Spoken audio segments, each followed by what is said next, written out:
We're going to feature a testimony by a man of God named Mickey Robinson.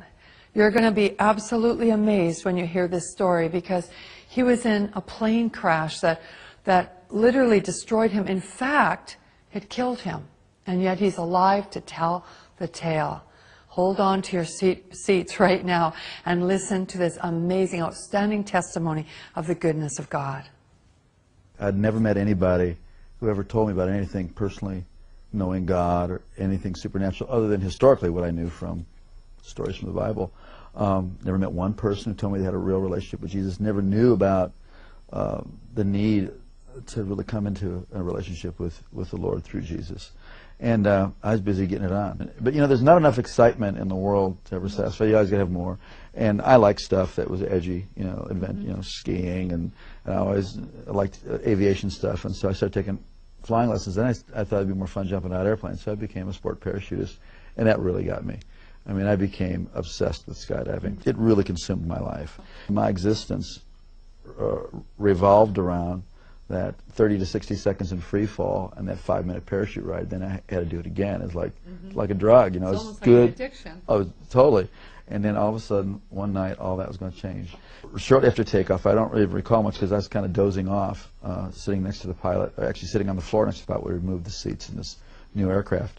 And I was awakened by a sound unfamiliar to me. It was the sound of the motor going completely silent. Uh-oh. And the pilot turned to me and he slapped me. He says, "That's it, we're going down." So we just pitched forward and we plummeted straight down at over 100 miles an hour.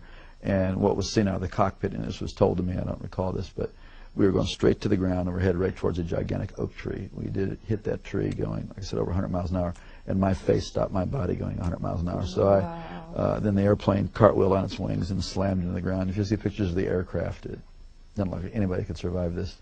So there was obviously injury and confusion, and the two students got pushed out the doorway and by one of my friends who was a very experienced jumper, and the fourth man out saw me moving, and the pilot assumed we were leaving too, and just as he was going out, the plane went up in flames, and as he was running away, he heard screaming and realized I was trapped inside along with the pilot. And this brave man who was my friend and went back in the plane and saw me trying to escape where the wing had been torn loose from the airplane.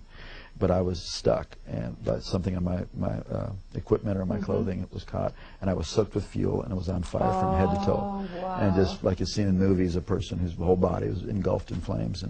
And this is where God did the first miracle. This man grabbed a hold of my parachute harness and with his bare hands tore that loose. It's 2,000 pounds tensile strength in each one of those straps. Wow. Pulled so hard he pulled his thumbs out of his sockets. Dragged me away from the plane and slapped the fire out. It kept reigniting, and then he tried to go back for the pilot, and he couldn't. He was burned alive. Well, they rushed me off to the hospital. Obviously, it was horrible, and they rushed me off to the hospital and saw that I sustained very serious injuries. I had a brain injury. I had burns over a large portion of my body. I had to find out my eye was blind, my right eye was blind, and you know, tremendous cuts, and you know, this shock of that crash.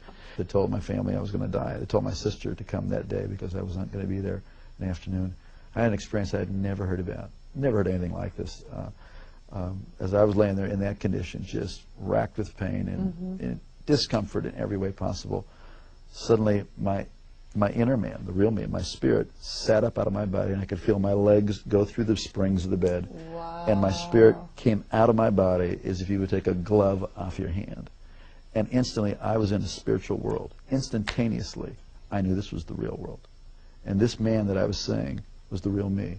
Now, when that happened, were you aware of any pain still? Or no, were I was you totally completely separated from the pain and the carcass? Completely, no. And I didn't even remember turning around and looking. I mean, I was transferred immediately into a spiritual dimension. And everything about the spirit world is more real than this world. The colors are brighter, the edges of everything are sharper, the emotions are just enhanced, they are clear. And instantaneously, the thing that really struck me the most was there was a complete absence of the awareness of time.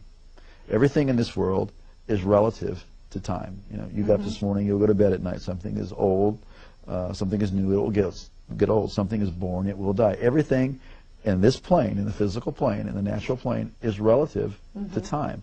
But everything in the spiritual plane is relative to eternity. So what had been natural to be aware of time was totally gone. And I was totally aware of eternity. It is shocking. It is stunning to be conscious and to know what eternity is. Also, logic and reasoning doesn't happen there. based on the sum total of all my intelligent thoughts that I've learned. I had a death and I'm in the spirit world. It's like you just know that you know that you know. It's like having a revelation constantly, and it was incredible. And I knew I was traveling. I could feel that I was traveling. And as I looked ahead, there was this pure white light. It was whiter than the whitest snow and brighter than 10,000 suns. And yet I could look right at it, and it was compelling. And it was like I was being towed. I was being towed like a tractor being. And as I was looking, I could feel this anticipation. Wow. But then simultaneously to that, on my right side, I could feel something, and I looked, and there was this blackness sweeping. Now this blackness, as I looked at it, instantly I was aware of its complete nature. It was eternal, like I was experiencing eternity. It was without any matter. It was without any life. It was void, and it was forever non-negotiable, cut off from the source of all life. And the more that I looked at it, the faster it would sweep. And the more that occurred, the more intense the feeling of the nature of being cut off and sealed forever and separated. It is horrific. Yes. Horrific. You would not. I used to never be able to stand to be near anybody who could say go to hell after that. Because you wouldn't want the worst person. No. You wouldn't want Adolf Hitler, bin Laden, Saddam. You wouldn't want any human being to ever go in there. It was so horrible. And as that was sweeping, it got down to, it was eclipsing this light. So there was just it was like you're in a room and you close the door, a dark room, and there's a little space between the door and the door jamb. It wasn't a doorway. It was really, this was a real place that I was seeing and that I was feeling. And as it was closing, it was eclipsing, and now I'm standing on the very edge, the precipice of eternal separation.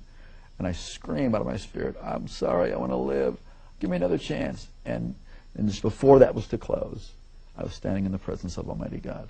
Whoa. And instantly I knew I would never die for eternity. And that's mercy. It's unbelievable. Wow. And instantly I knew that this being who was off on this side of me, who I didn't see, but I was standing in this river of golden radiation. It looked like a moving river of golden light. And this river went that way, it went that way, it was underneath me, it was going right through me. And this river was alive.